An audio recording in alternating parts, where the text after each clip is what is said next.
আজকে আমি বানাবো চালের গুঁড়ো দিয়ে ঝুরি ভাজা বা জামাই মুড়ি। আগেকার দিনের মানুষরা জামাই মুড়ি বলে, এখন সব চালের গুঁড়োর ঝুরি ভাজাই বলে। আগেকার দিনে যাদের জামাই বাড়িতে আসতো সেই জামাইদেরকে এইভাবে বানিয়ে খাওয়ানো হতো, সেই জন্য এটার নাম হয়েছে জামাই মুড়ি। তো খামির করে নিয়ে, এটা কিন্তু খুব কষ্ট আছে, হাতে করে প্রেসার দিয়ে দিয়ে যখন করতে হয় হাত ব্যথা হয়ে যায়, এবং খামিরটা একটু শক্তই করতে হয়, খুব পাতলা হলে হবে না।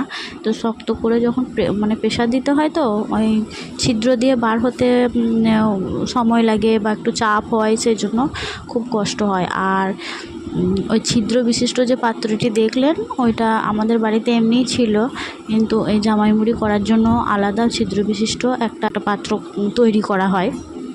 সেটা আমার ছিল না বলে আমি ওটা দিয়েই করেছি, কিন্তু সেইটার ছিদ্রগুলো আরেকটু বড় হয়, সেই জন্য ঝুরি ভাজাগুলো আরেকটু মোটা মোটা হয়, কিন্তু আমারটা সরু সরু হয়েছে ঝুরি ভাজাগুলো।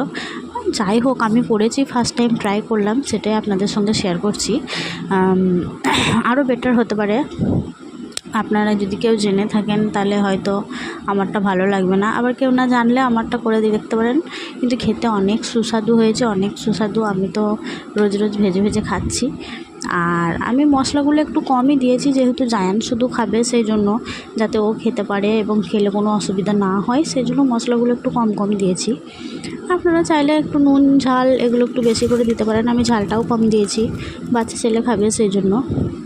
এবং খুব ক্রাঞ্চি হয়েছে, দেখুন আমি হাতে করে টিপে দেখাচ্ছি, কেমন কুড়মুড়ে হয়েছে, ভেঙে যাচ্ছে, খেতেও খুব সুস্বাদু।